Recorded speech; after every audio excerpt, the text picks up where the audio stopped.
Hello everyone, welcome again. So metal and non metal की ये part 3 video रहेगी।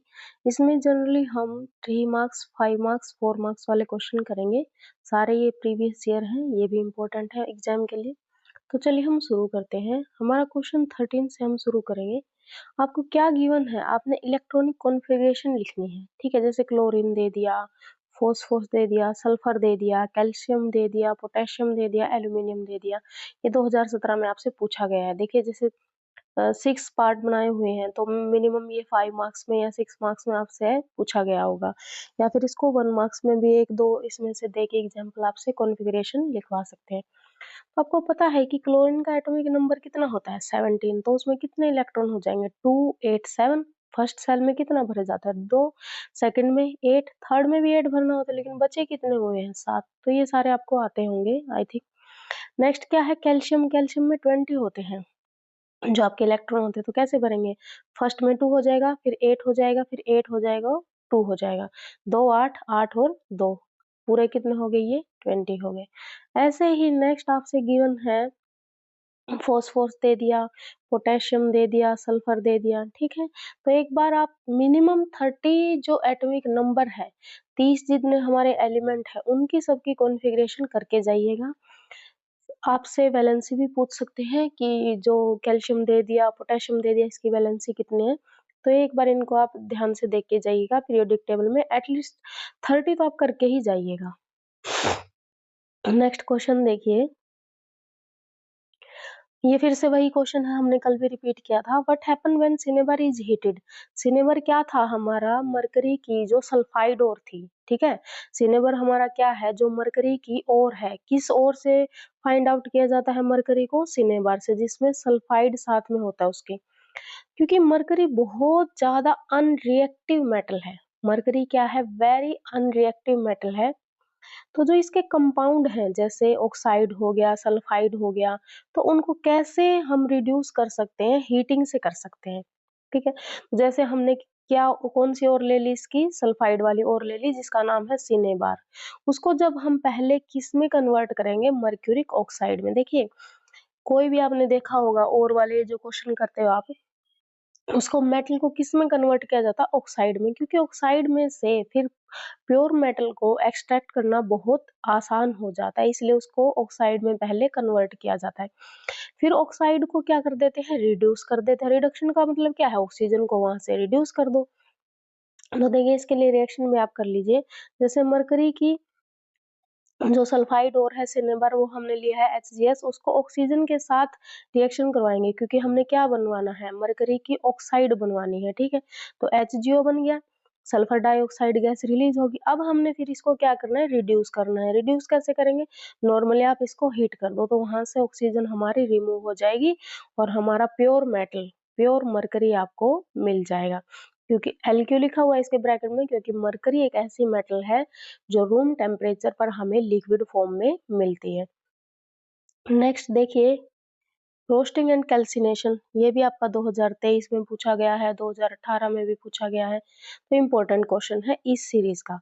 अब देखिए रोस्टिंग क्या होता है? जैसे आपने लास्ट में, अभी हमने पीछे भी पढ़ा था कि जो सल्फाइड ओर है, कार्बोनेट ओर है, उनसे जब आपको ऑक्साइड प्राप्त करनी है मेटल की, तो क्या रिएक्शन की जाती है? एक रोस्टिंग होता है, सेकंड कैल्सिनेशन होता है। दोनों में डिफरेंस थोड़ा ही है। देखिए जो रोस्टिंग होता है, this is carried out by heating sulphide ore in the presence of oxygen. Sulphide ore को जब हम हीट करते हैं, किसकी प्रेजेंस में? ऑक्सीजन की प्रेजेंस में, एयर की प्रेजेंस में, तो वो प्रोसेस रोस्टिंग हो जाता है। इसका अपोजिट क्या है? जब आप कार्बोनेट ओर को हीट करते हो in the absence of air, ठीक है। एब्सेंस ऑफ एयर में हीट करेंगे कार्बोनेट ओर को, सी से कार्बन, सॉरी कैल्सिनेशन, सी से कार्बोनेट। तो जब कैल्सिनेशन में क्या होगा? जब हम कार्बोनेट ओर को हीट करेंगे एब्सेंस ऑफ एयर में, वो प्रोसेस हो जाएगी हमारी कैल्सिनेशन। जब लेकिन सल्फाइड को, अब देखिए यहाँ पे ऐसा आ रहा है, ऐसे आप ट्रिक बना सकते हैं। सल्फाइड ओर को हम हीट करेंगे प्रेजेंस ऑफ ऑक्सीजन। आपने भी देखा होगा, आप रोस्टेड पोटैटो वगैरह लेते हो, रोस्टेड चिप्स लेते हो, तो वो एयर की प्रेजेंस में रोस्ट करते हैं ना, तो वो जो जो एयर वो आ रहा है, रोस्टर भी आ रहा है, उसमें आप डालिए सीधा एयर की हेल्प से जो खाना बन रहा है, ठीक है? वो क्या करता है, उसको रोस्ट ही करता है वो, ठीक है? तो जो एयर की प्रेज़ेंस में होगा वो होगा रोस्टिंग, और जो एयर के एब्सेंस में होगा वो होगा हमारा कैल्सिनेशन। कैल्सिनेशन का कैंसल भी आप ऐसे याद कर सकते हैं। इसमें क्या है, सल्फाइड और किसमें कन्वर्ट हो जाती है, ऑक्साइड में। इसमें भी क्या होता है, कार्बोनेट और जो होती है हमारी किसमें कन्वर्ट हो जाती है, मेटल ऑक्साइड में। अब देखिए फिर इसमें सल्फर डाइऑक्साइड रिलीज होती है, इसमें कार्बन डाइऑक्साइड रिलीज होती है। मिनिमम 4 जो डिफरेंस है वो आपको आने चाहिए। अब इसकी रिएक्शन लिख देते हैं। क्या है, हमने लेड सल्फाइड लिया हुआ है, ऑक्सीजन के साथ रिएक्ट करवा रहे हैं तो लेड ऑक्साइड बन जाएगा plus sulphur dioxide gas release होगी।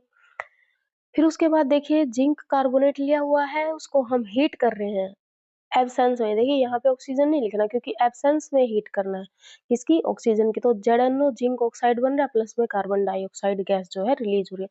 तो ये बहुत बहुत इंपॉर्टेंट क्वेश्चन है, इसको आप एक बार करके जाइएगा। नेक्स्ट क्वेश्चन देखिए, ये क्वेश्चन आपसे पूछा हुआ है explain reactivity series with example. जैसे आपने रिएक्टिविटी सीरीज है, पहले तो आप लिखिए कि उसमें क्या-क्या होता है। जैसे आयरन है, उसमें जिंक है, लेड है, कॉपर, ये सारी मेटल जो हमें मिलती हैं, उसमें हमने एलिमेंट लिखे हुए हैं। ये जो आपकी अर्थ क्रस्ट से जब निकलती है ना, तो किसी के साथ सल्फाइड की ओर चिपकी होती है, किसी के साथ कार्बोनेट, मतलब प्योर फॉर्म में नहीं मिलती। तो रिएक्टिविटी सीरीज में तो हमने लिख दिया कि ये मेटल ऐसे है, ये फिर कार्बन लिख दिया, एल्यूमीनियम लिख दिया, जिंक लिख दिया, ठीक है, कॉपर लिख दिया। लेकिन जो अर्थ से जब आप इनको प्राप्त करते हो तो वो कैसी होती है, नेचुरल फॉर्म में नहीं होती। तो सबसे पहले हमें इनको क्या करना होता है, हमें इनको प्योर फॉर्म में लेके आना होता है। तो उसके लिए बहुत अलग-अलग सारे मेथड हैं। जैसे आपका ये चैप्टर उसी बेस पे है कि आपने क्या करना है, मेटल को प्योर फॉर्म में एक्सट्रैक्ट करना है। तो देखिए एक कोई भी एग्जांपल आप ले सकते हैं। जैसे इसमें हमने क्या लिया हुआ है, जिंक की सल्फाइड और ले ली, ठीक है? तो सबसे पहले हम क्या बनाएँगे, जिंक का ऑक्साइड बनाएँगे। फर्स्ट मेथड हमारा क्या हो गया, मान लीजिए जिंक ऑक्साइड बनाना है तो ऑक्सीजन की प्रेजेंस में करेंगे, या फिर जिंक की कार्बोनेट और भी ले सकते हो जिसको हम कैल्शिनेशन करेंगे, ऊपर वाला एग्जांपल है। ऑक्साइड को फिर हम क्या कर देंगे, हीट कर देंगे कार्बन की प्रेजेंस में, रिडक्शन हो गया तो हमारा जिंक की जो प्योर मेटल है वो मिल जाती है। अभी फिर इसको लास्ट में हमने प्यूरिफाई भी लिक्विफाई भी करना होता है। तो अभी ये मेटल तो मिल गई लेकिन ये प्योर नहीं होती, इसको फिर एक और स्टेप से हमें इसको प्योर करना होता है। तो ये पूछा गया है कि रिएक्टिविटी सीरीज आप बताइए, इसमें 2-3 एग्जांपल लीजिए, कैसे आप प्राप्त करते हो, कैसे मेथड है इसमें, ठीक है? नेक्स्ट क्वेश्चन देखिए, व्हाट इज थर्माइट प्रोसेस। ये क्वेश्चन भी बहुत बहुत इंपॉर्टेंट है। थर्माइट प्रोसेस क्या होती है, वैसे तो देखिए आपको पता होगा, जो ये रेलवे की पटरी वगैरह होती है या फिर वेल्डिंग वाला आपने देखा होगा, वो क्या करता है, आपने देखा होगा, वो कोई भी दो आयरन के टुकड़ों को चिपकाने के लिए, जोड़ने के लिए क्या करता है, वो एक और लोहे की छड़ रखता है अपने पास, आयरन की एक मतलब रोड रखता, फिर वो क्या करता, उस आयरन की रोड को मेल्ट करके उन 2 टुकड़ों के बीच में गैप जो होता है उसको फिल कर देता है। क्या करता है, मान लीजिए आपने 2 पटरी को चिपकाना है द या फिर 2 रोड को आपने चिपकाना है। अब ये तो है नहीं कि फेविकोल से चिपका देंगे, तो वो क्या करता है, उसके बीच में जो थर्ड आपके पास आयरन रोड है उसको मेल्ट कर के डाल देता है। अब वो पहले तो गर्म है, मेल्ट है, वो दोनों को चिपका देगा, लेकिन बाद में ठंडा होने के बाद क्या हो जाता है, वो हार्ड हो जाता है। तो इस प्रोसेस को बोलते हैं बेसिकली थर्माइट प्रोसेस। अब आपने इसको साइंस की लैंग्वेज में लिखना है तो इसके लिए रिएक्शन भी लिखनी पड़ेंगी। जैसे देखिए, reaction of iron oxide Fe2O3 and aluminium powder is highly exothermic. जो एल्यूमिनियम के साथ आप आयरन ऑक्साइड करवाते हो तो हाईली एक्सोथर्मिक होता है, उसमें क्या होती है, बहुत सारी हीट निकलती है।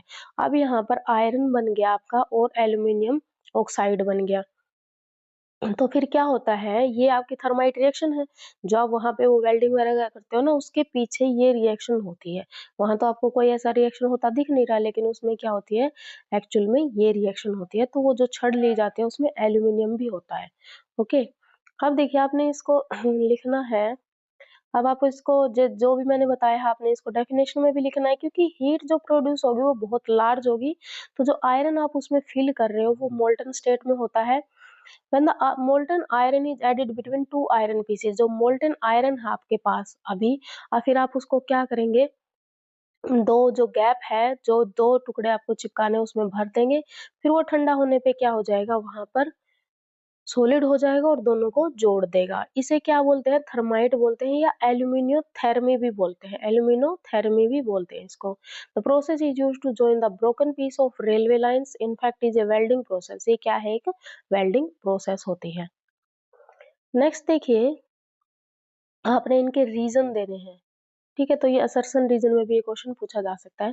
Platinum, gold and silver are used to make jewellery. इनका ही यूज करके ज्वेलरी क्यों बनाई जाती है? लोहे का क्यों नहीं किया जाता?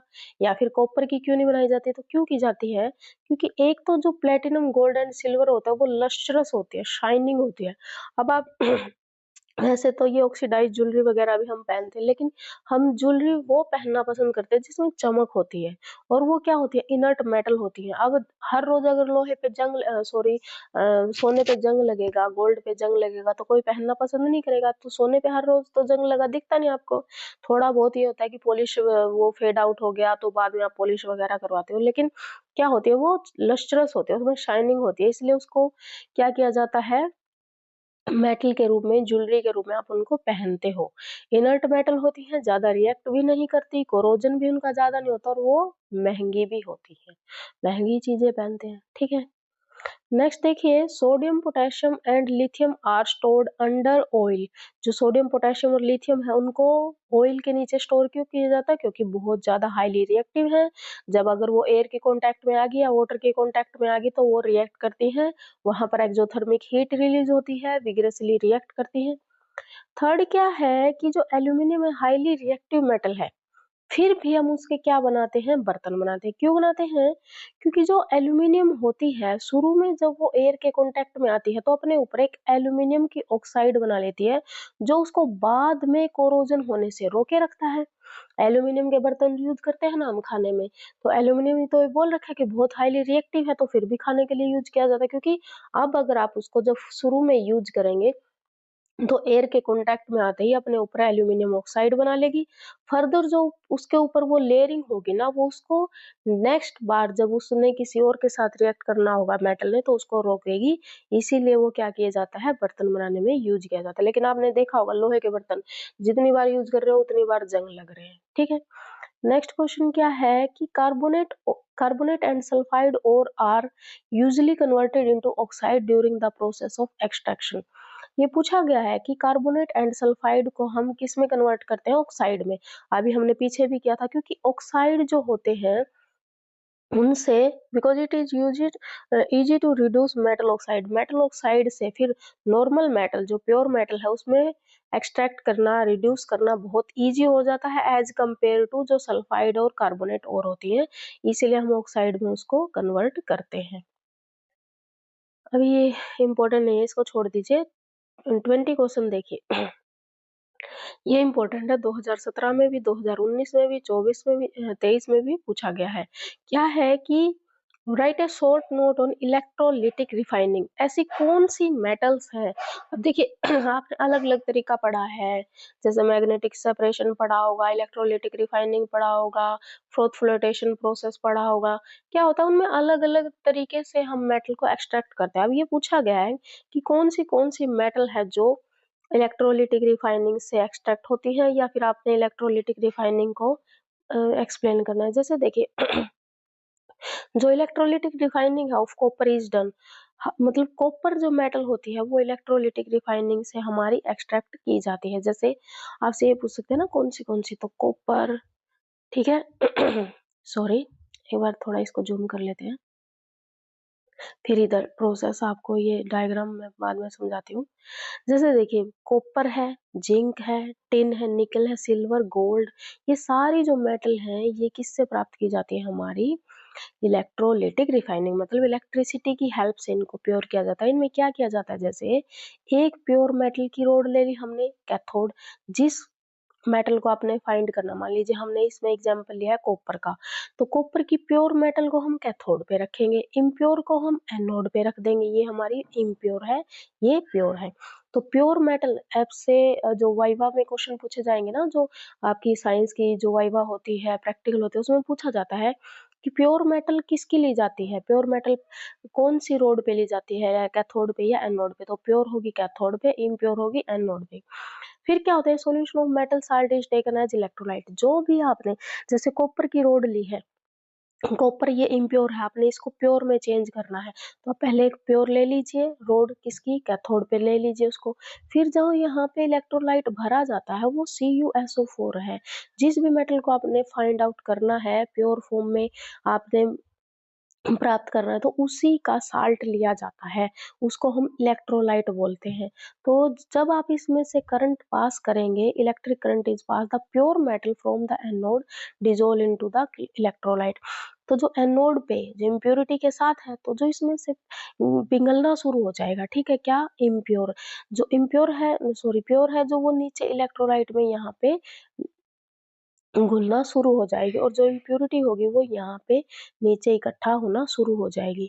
इसी के साथ क्या होता है, जो यहाँ पे घुली होगी वो फिर से प्योर मेटल में कैथोड के ऊपर चिपकना शुरू हो जाएगी, और इम्प्योरिटी जो है हमारी एनोड के पास इकट्ठी होती है। तो इसमें से वाइवा के 3-4 क्वेश्चन बन सकते हैं कि प्योर मेटल किसको लिया जाता है, कैथोड को, इम्प्योर किसके लेते हैं, एनोड को। फिर जो प्योर मेटल है वो इम्प्योर मेटल है, उसका जो जो कूड़ा है, मतलब इम्प्योरिटी है, वो कहाँ इकट्ठी होती है, एनोड के बेस में इकट्ठी होती है, ठीक है। ये सारे आपसे पूछ सकते हैं। अब देखिए इस प्रोसेस को समझ लेते हैं। आपने क्या लिया है, आपने कॉपर लिया है, ठीक है, इम्प्योर है कॉपर, वो आपने एनोड के रूप में ले लिया, और जो प्योर कॉपर है, जो प्योर है, वो आपने कैथोड में ले लिया, और कॉपर सल्फेट CuSO4 का आपने साल्ट ले लिया, क्योंकि जिस भी मेटल को आपने एक्सट्रैक्ट करना है उसी का आपने साल्ट लेना है, इलेक्ट्रोलाइट हो गया। तो जब आप इसमें से करंट पास करेंगे, यहाँ पे आपने ऐड कर दिया, कैथोड पे नेगेटिव चार्ज है, एनोड पे पॉजिटिव के साथ, बैटरी के साथ हमने अटैच कर दिया। तो क्या होगा, जब इसमें से करंट पास होगा ना, तो जो इम्प्योर थी ना एनोड, इसमें से प्योर पार्ट घुलना शुरू हो जाएगा इस इलेक्ट्रोलाइट में। फिर वो प्योर पार्ट क्या करेगा, इस रोड के ऊपर जाना शुरू हो जाएगा प्योर के। तो प्योर तो क्या होनी शुरू हो जाएगी, मोटी होनी शुरू हो जाएगी, और जो इम्प्योर है वो पतली होनी शुरू हो जाएगी, ठीक है। अब इसमें से इम्प्योरिटी भी झड़ेगी, साथ में मेल्ट होगी, तो वो एनोड के पास नीचे इकट्ठी हो जाती है। तो ये पूछ सकते हैं इम्प्योरिटी कहाँ होती है, तो नीचे एनोड, एनोड मड बोलते हैं उसको। आपसे पूछ लेंगे एनोड मड क्या होता है, तो एनोड के नीचे जो इम्प्योरिटी होती है उसको एनोड मड बोलते हैं। ये वाइवा के चक्कर में बहुत इंपॉर्टेंट क्वेश्चन है, इसको जरूर ध्यान से देख के जाइएगा, और पेपर में भी ये पूछ सकते हैं। अब देखिए ये क्वेश्चन है, हमने पीछे भी किया था कि जो ब्रास है, ब्रोंज है, सोल्जर है, स्टेनलेस स्टील है, इसमें क्या क्या कंपोनेंट होते हैं। जैसे ब्रास किसका बन गया, कॉपर और जिंक का, 60 to 90% कॉपर है, 40 to 10% जिंक है। ब्रोंज में क्या है, कॉपर 88 से 96% है, और टिन 12 से 4% है।